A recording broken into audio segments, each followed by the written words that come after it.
Yes, welcome back, you beautiful people. We are back with another tactic. Of course, we do have a perfect mid-block. No high pressing today, a mid-block 3-1-4-2, similar to Conte. Now, again, this was requested by a special person on my Patreon. Sorry for sending you a DM, no problem at all. Can I ask if you can make a 5-3-2 with 2 centre backs, 2 wing backs, a DM and 2 central midfielders with 2 strikers, or simply put, a 3-1-4-2? Of course, I accepted the request. I also told him it's going to be similar to Conte. So that's what we're going to do today. We are going to be building a perfect 3-1-4-2. We're going to be looking at the results. We are also going to be playing a game with Inter Milan. Also, before we get stuck into things, make sure you are subscribed. Make sure you like this video as well. Liking this video, hugely important and hugely appreciated as well. So if you like this video, thank you. I appreciate that.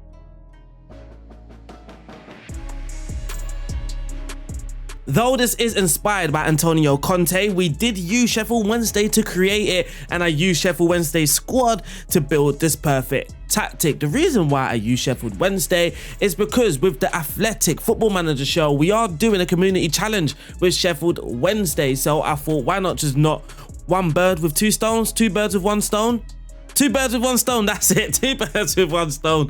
Why not be Sheffield Wednesday for the community challenge, but also create this perfect tactic? As you can see, we are doing very well in the Sky Bet League 1. We are on top, playing 12 games, winning 10 and drawing 2. In the FA Cup, we haven't entered yet. We've already been knocked out in the Carabao Cup by Lincoln City. We played 2 games in the Papa John's Trophy, and we've won those 2 games so far. So far in League 1, we've scored the most goals. We haven't had the most shots for. We're actually joined 3rd for the fewest shots against. We come in 2nd place behind Oxford. Possession, best pass completion, we don't care because we're not a possession based side. Most tackles won, Sheffield Wednesday in 5th place. Most dribbles made, we are on top of that list. Most clean sheets, we are not in the top 8, surprisingly. For the fewest conceded, we are joined 2nd with 6. Top goal scorers as well so far, Alex Mitten with 9 goals, Lee Gregory with 7, most assists Barry Bannon with 7, Lee Gregory as well. I mean, some of these roles are really intriguing. To get 7 assists from Barry Bannon in the role that he's playing is absolutely fantastic. Most key passes, Barry Bannon, of course. Most dribbles made, Dominic Iorfa. For the most clean sheets, nobody there in the top 8, of course. But then here is Cameron Dawson with the fewest conceded on 5. He's obviously skipped the game. So this is how we looked in the last game using our 3-1-4-2. But if you're wondering why there's 10 players there, Barry Bannon decided to get sent off in the 6th minute very early. But we can see some nice passing combinations between the wider centre back and the left wing back, but also on the right hand side with the right wider centre back and the right wing back as well. The XG table is looking incredibly healthy. Expected to score 18.2 goals. We've actually scored 29. Expected points 21.3. We've got 32 points. Expected to be in 3rd place, and we're currently on top of the league. Come on, the boys. In the mid-block, we are going to be asked to put in a lot of tackles. Looking at the tackling, you can see we've made a lot of tackles, but we're not necessarily strong. There's one reason for it. And, well, spoiler alert, get stuck in. Get stuck in, players are just flying in. So our percentage, it may seem fairly low, but we are very aggressive and we are making a lot of tackles, as you saw with the stats in a little earlier. In this mid-block, I wouldn't necessarily say that we're playing direct, but we do need to have some direct play involved, and we are using a target forward on support. I love this skin. I absolutely love this skin. There's a few skins that I love this year, this being one of them. The download link will be in the description as well. But we can kind of actually, with the data in the game, we can tell if they're average numbers, poor numbers, or elite. And we can see here down at the bottom right, with headers 1, our target forward, we want him to be involved a lot, but also win those headers. And we can see, look at the rating, 8.49. That is way past an elite number. Looking at the dribbles completed as well, bearing in mind this is a target forward on support. He's currently performing on average when it comes to the dribbles made, which is again fairly important because we do want to add some direct play when it comes to attacking. Shots on target 1.92, so he's just above the average. Non-penalty expected goals at 0.54 per 90, and that is just below elite numbers. Looking at the conversion rate, 33%, that is above the elite. His strike partner, we are playing Alex Mitten. Is it Alex Mitten or Alex Myton? But also looking at him as well, dribbles completed. Dribbles is more important when it comes to Alex. He's on 2.13, just below elite. Non-penalty expected goals, 0.60. That's above the elite. Shots on target, 1.65, which is actually just below the average. Conversion rate, though, is above the elite. So that's our two strikers. Looking at the data, our two strikers are performing really, really well, which the two strikers were actually dependent on them a lot because of the shape. We are using two strikers, 3-1-4-2, 4 midfielders, two strikers. The two strikers have to be on point in order for us to win games. But that there is the data and stats all wrapped up. Now we are going to be looking at the tactic, how I created it, but also the strengths, the weaknesses of a 3-1-4-2, but also a little bit about a mid block. So let's go into that, and then we are going to finish off this game by looking at the Inter results, but also playing a game with Inter Milano.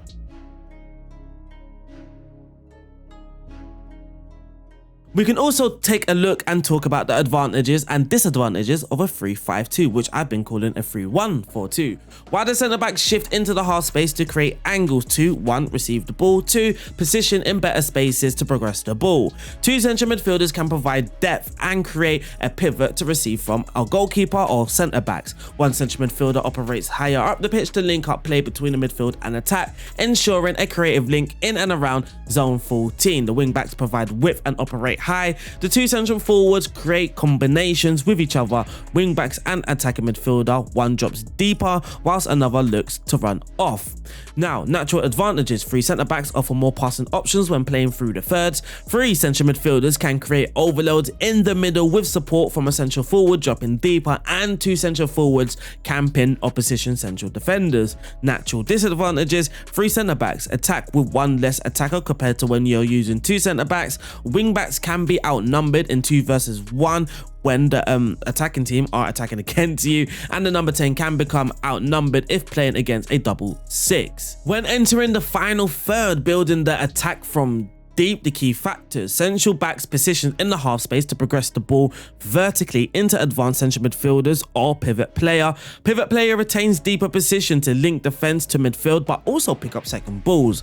Wing backs operate high and wide outside of the defensive block to penetrate either by a dribble at the fullback or a cross. 1 central forward drops into zone 14 and in between the opposition midfield and defense to receive defeat. The other central forward retains a high and central position, aiming to occupy defenders whilst being a presence in the box for crosses. Now, defending in a 3-5-2, and like I said, this was also influenced by Antonio Conte. The 3-5-2 is an extremely good formation to defend in a mid to low block, with good compactness and narrow midfield, providing natural pressing traps in wider areas, with players available in midfield to shuffle over to wider areas to protect the wing backs becoming outnumbered. Key factors of a 3-5-2 in a mid-low block. 1. Central forwards guide the ball into wider areas to initiate a press. 2. When the ball is played into wider areas, the wingback aims to prevent the winger from penetrating. The wingback either aims to guide the ball infield around the block or intercept the ball using the touchline as an extra defender, or win the ball to start a counter attack. And lastly, number 3, the outside central midfielder shuffles out wide to prevent the opposition becoming 2 versus 1 against the wingback and engages the opposition's fullback. So that wraps up the advantages, disadvantages about the 3-5-2 and how we can operate in the mid block with, well, our 3-1-4-2.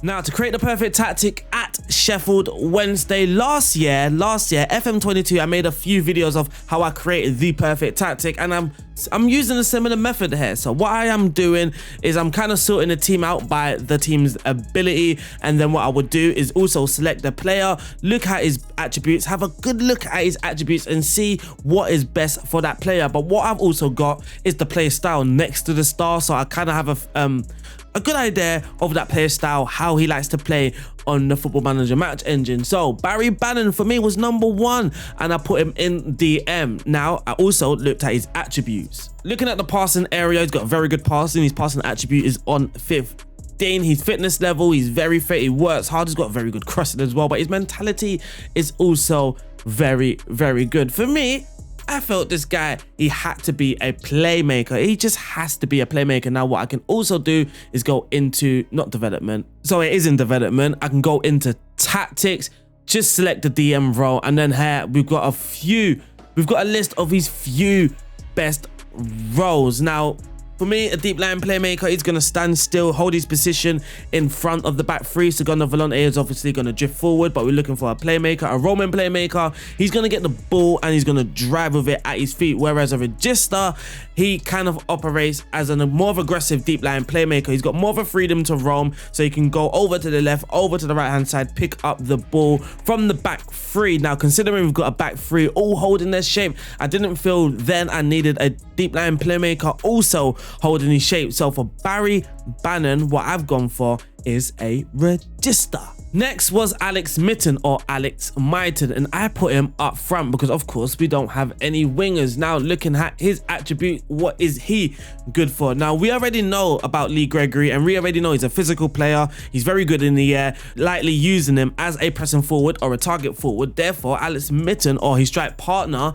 has to be able to run into the channel, stretch defenses, but also create width and depth. Width, basically creating space horizontally, allowing players like the central midfielders to move forward and operate in between the fullback and the defenses, or just create space just create space for them and stretch the opponent's defenses.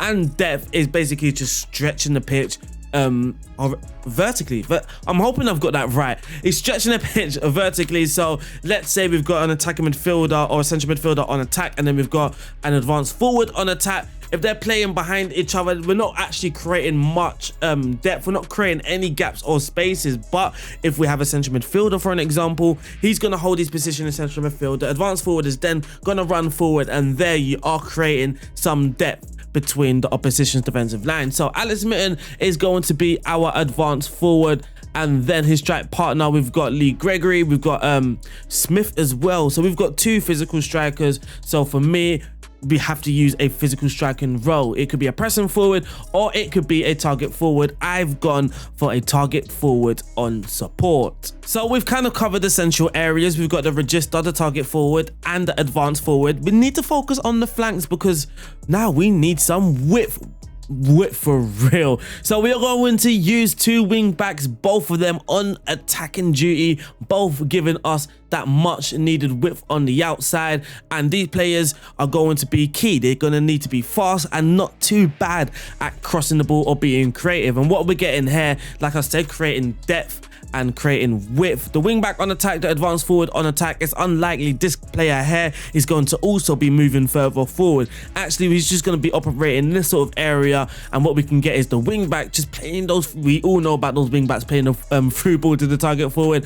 On the left hand side, we don't have the target forward moving much. Actually, he's going to drop deep. So when it comes to the central midfielder on this side, then we can kind of create an overloading or overlapping situation where the target forward is dropping deep, and then we get a central midfielder on attack or a Mazzala even to kind of overlap him, or the Mazzala specialty, he can go out wide and kind of combine with the wing back on attack. So for the wing backs, we are going to be using Reece James. He's kind of fast, crossing wise, he's not too bad. And also we are going to be using Jack Hunt on the right hand side. Again, he's pace wise, it's not the worst in League One, and he's very decent at crossing. So we've got our three here in the deeper areas, our two strikers. Now moving into midfield, like I mentioned, I am kind of thinking of a Mazzala to drift out wide, combine with a wing back on attack, but also he's going to be making runs off the target forward, moving into the channels, because the target forward is not going to be moving into the channels. So we are going to be using a Mazzala in this role, and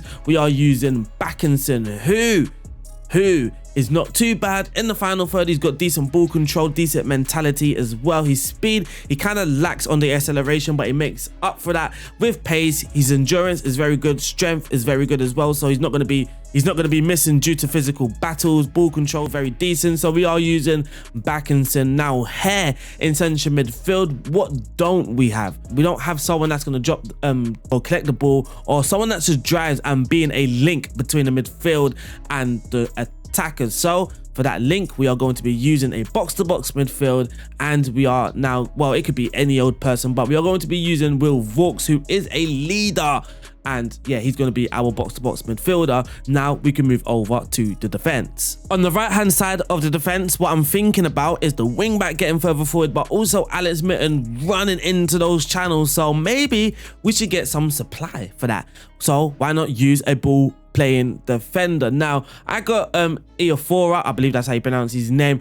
I've got him at the back, and he's not necessarily a great passer. He's got no great passing technique and vision, but what we can also get from him, because he's a very good dribbler, is dribble more with the ball. With the passing directness, you can also ask him to actually play a bit shorter, so he can play more higher percentage passes rather than constantly losing the ball due to his poor passing. So we have a ball playing defender at the right hand side. For the central defense, I mean, we're just gonna leave it a central defender on cover. We've got a ball playing defender taking risk, so the central midfielder is going to kind of balance that and play less risk. So the wider centre back on the other side can also be a defender that plays risk. But when it came to Sheffield Wednesday and Inter Milan, two different things. Inter Milan, we used a wider centre-back on the fen, but at Sheffield Wednesday, we don't necessarily have that wider centre-back, so we did use a no-nonsense centre-back instead, and we used Mark McGuinness, who then, he's just going to be no-nonsense, just play that direct ball, but guess who's on his side? The target forward. So he's actually got an outlet. He's got someone to aim for when he's just, it seems like he's needlessly or pointlessly just kicking the ball long. He's got someone to look for, and that is the target forward. For the player or the team instructions, now let's talk about that. I'm not going to go too much in depth like I just did with the player roles. We're going to have a look at it while it's all there in front of us. The mentality is balanced. Why? Because we actually started with the custom fluid counter-attack. So what we're seeing here is a lot from custom fluid counter-attack, and we've tweaked it. What we have tweaked is mentality. It was on cautious before, where you're focusing on getting men behind the ball, but we've increased it a little to balance, because we are Sheffield Wednesday, Inter Milan. They are kind of the better teams in the league, so we didn't necessarily just have to sit there with players sitting behind the ball. Attacking width is on standard. Approach play, we've left this blank. Focus play down the flanks does work. It gets the ball away from the goal as well, so it could actually be a decent defensive instruction, but we've left it. Passing directness on shorter and tempo slightly higher. Dribbling, run at the defense, because we need to add that direct play into our system. In transition, when we have won the ball, we are going to counter press, trying to win the ball back instantly. When possession has been won, we are going to be making our counter attacking movements, try and attack out of possession. Now we are operating in a mid block, so of course line of engagement is on a mid block. In order to make this defensive shape compact, minimum space in between the lines, I felt it was good to kind of tighten it up. So we are using a higher defensive line, and that isn't necessarily making our team more of a positive team and we're high pressing, all of that stuff. Not necessarily. The block is a mid block, so regardless, we're still operating in the mid block. Our defense line, all we're doing is making our lines more compact, or the spaces in between our lines smaller. Trigger press or more often, tackling gets stuck in, and for the pressing trap outside. And that there wraps up the tactic. But you know me, I do like to have a tweaked version. So when we are playing against the stronger teams, now we are passing the ball into space, but we've also dropped our defensive line, which is now on standard. So we've dropped a little, but we're also playing the ball into space, so we're now more of a counter-attacking team, but also we have changed our role. We're now using a Carrilero rather than a box-to-box midfielder, or you could just leave it as a Carrilero, as I did at Inter Milan. Now for the play instructions, we don't necessarily have a lot, but for the ball playing defender, we do have dribble more, stay wider, and pass it shorter. You will need to add that.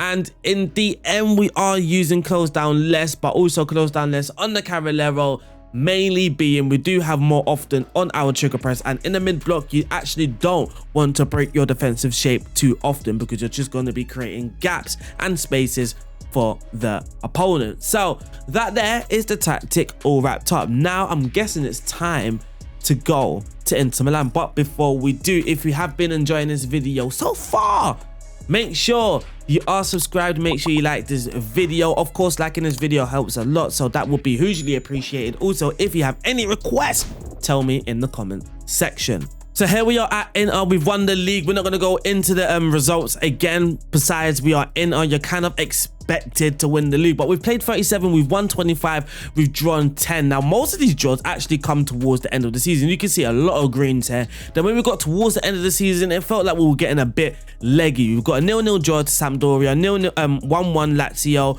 1-1 Napoli, 1-1 Liverpool. We beat Juve 5-3. Torino 1-1. We also lost against Fiorentina 3-1 away, which isn't great, obviously. But now we got Bologna at home, the last game of the season. The reason why I'm not going in depth with this result here with Inter Milan, again, it's not actually about the results of the tactic, really. It's more about how to use a mid block, how to create a mid block for you guys to use in your saves. So this is the team that we're going to go with. Wish us luck. Let's get into this game.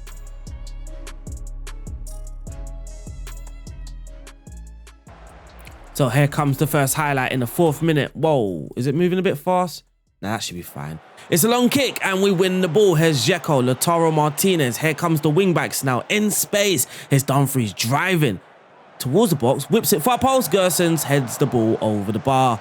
Here comes another attack for somebody. Again, it's a long kick and we win the ball. Lautaro, Barella, has Skriniar. Now let's have a look at our shape. We've got the 3 at the back here.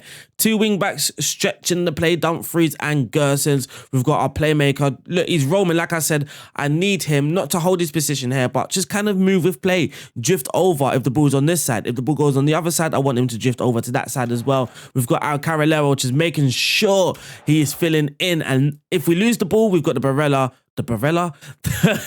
Carrilero in a very good position to stop the attack. Here's Lautaro. Oh, what a pass. Dzeko's through on goal, and that is what a goal that was. That was a very beautiful goal. And it's 1-0 to Inter Milan. Edin Dzeko. That's a brilliant goal. That was a brilliant goal. It's a lovely ball from Martinez as well, who is supposed to be also a creative player. Here's Lautaro Martinez. What a pass. What a pass. And it's Hakan trying to get in behind as well. What a goal. Here comes a free kick. Hakan Çalhanoğlu, and what a save by Skorupski in the Bologna goal. Here comes the corner. Again, it's another tactic where I haven't set any set piece routines. In a downloaded version, there isn't one as well. So if you want to add it, unfortunately, you have to add it yourself, as this one won't come with a set piece routine. I haven't quite worked out what would be the best for it anyway, and I didn't really want to use it. Oh, they're going to get a man sent off. Yes, they are. I mean, that's hugely going to affect this game. But I didn't really want to give you guys a tactic. Well, I didn't want to use a set piece routine in the test because someone's moaned about it before that I scored too many from set pieces. So how about you just don't use the routine? Here's Gersons with the ball running wide. It's going to, it's an own goal by Gabbia, who I believe is on loan from AC Milan. So there's a story. There's a story how Gabbia helped Inter Milan win the league. Gerson's out wide, stretching the blade. There's the wide centre back actually offering support. And then he whips it in, and oh, Gabbia. There's Dumfries with a throw-in. Throws it to Barella. Dumfries whips it in. And it's headed out by Cassius Hakan. Oh, what a screamer by Hakan Çalhanoğlu. I had to pronounce his name correctly this time. He deserves it after scoring that absolute beauty. Dumfries throws it to Nico. Nico back to Dumfries. He runs wide. It's headed out by Cassius, but it's fallen to the wrong player. Hakan, what a goal from a beautiful guy. And before it gets to halftime, I just want to take a quick look at the focus of attacks. We've got a natural focus on the left-hand side, which is, you're kind of expecting that because we've got a wing-back on attack on the left-hand side. A Mazzala, who is on support, but is still attacking sort of player. Get further forward, run from his position, move into the channels. And then also on the left-hand side, we do have the target forward. So the no-nonsense defender on that side is likely to be playing a lot of balls just diagonally straight to that target forward. But we're also looking at the wing-back on attack and Mazzala getting further forward as well. So there is going to be a little natural as the ball... Oh my God, they're going to get another player sent off. Is there actually any point in playing this second half? We will play it for the giggles. Skriniar whips it in. Oh wait, Hakan! Wow. Wow. Wow. We're going to watch this goal again while I just drink my tea. Just drink it. Appreciate the goal. Don't even analyze it. There was nothing to analyze anyway. So it is half time and it's Inter 4, Bologna 0, and let's go for the second half. So here's Skorupski with a goal. I mean, this is not how Bologna wanted to end their season. He's going to waste time. I'm not even sure why you're wasting time. Possibly you don't want it to be 5-0, but it could possibly be. Here's Robin Gersons now driving forward. They've got no players, man. We're just going to make a couple subs. They've got no players. Let's bring on someone, anyone. The XG 1.90, and we've come away with 4 goals. This is why we overperform on our XG so much, and we've won the ball again. So another player sent off. What in God's name is going on? Bologna now have 3 players that this has never happened before in my life. Here's Brozovic. Just have a shot, son. Just have a shot. He's had a shot, and it's a good save by the keeper. It's slightly disappointing that we have no goals in the second half. We've obviously taken the foot off. Imagine they score. Ref. Don't let them score. Bonifazi on the ball. No. We're not about to let them score. Here's Gersons on the ball. Oh, I thought he was going to lose it. Here's Shaqiri. They've got nobody. I mean, this just looks absolutely funny. They've got no players. Here's Shaqiri. Here's Gersons. Whips it in. Cassius heads it out. It's falling back now. It's the Fry on the ball. He brings it forward. Have a shot. He's had a shot. He's put it wide. It's just going to be highlights on top of highlights. Here's Kalido to Henrik Mkhitaryan. We've brought on Dumfries. Has a go at goal. And what a finish that was as well. But yeah. This game is going to be a very long one. Well, it's almost at the end of the game anyway, so I don't know what I'm talking about here. But it's going to be a long game. The game's basically finished. But here's Henrik Mkhitaryan on the ball. He finds what a pass. Oh, what a run, what a pass. But they only have about 2 players. And they haven't had a shot. I'm expecting that to stay. Look at the possession, though. Even the ball share, they've actually seen more of the ball. Or they've had the ball longer than we have. And when it comes to passes completed and stuff, it's fairly 50-50. But we're not... Look, he's frozen. Mkhitaryan's frozen. But we're not necessarily a possession-based side anyway, so it doesn't bother me. And we've completed 87% of our passes, so there's no real area or no real reason to be concerned. There's Gersons, plays a lovely ball to Khalida, but Gabbia cuts it out. Wow. And unfortunately, that wraps up today's game where we beat Bologna 5-0. Now, apologies that Bologna got 3 players sent off, so it might have affected the game and what could have been and all of that good stuff. But they had no shots in the first 28 minutes, the first 30 minutes. The game was only going one way by the time they got that first player sent off anyway. But yeah, this is how you can perform. Win 5-0 with the opponent getting 3 players sent off. Unfortunately, that wraps up today's video. I hope you have enjoyed it as much as I have enjoyed recording this. Wow, Monza has smashed AC Milan 3-0. That is one reason why they haven't won the league. Wowzers. So, actually, that was a very important game. We've now won the league. So we didn't win. Now we've won the league, right? So no, I think we won the season, but because of head-to-head is the reason why Milan couldn't win it on the last day. But unfortunately, that wraps up today's video. I hope you have enjoyed it. Don't forget to make sure you are subscribed and all of that good stuff. So yeah, that's the tactic. I will see you guys soon. Stay safe. God bless. Peace out. Bloop.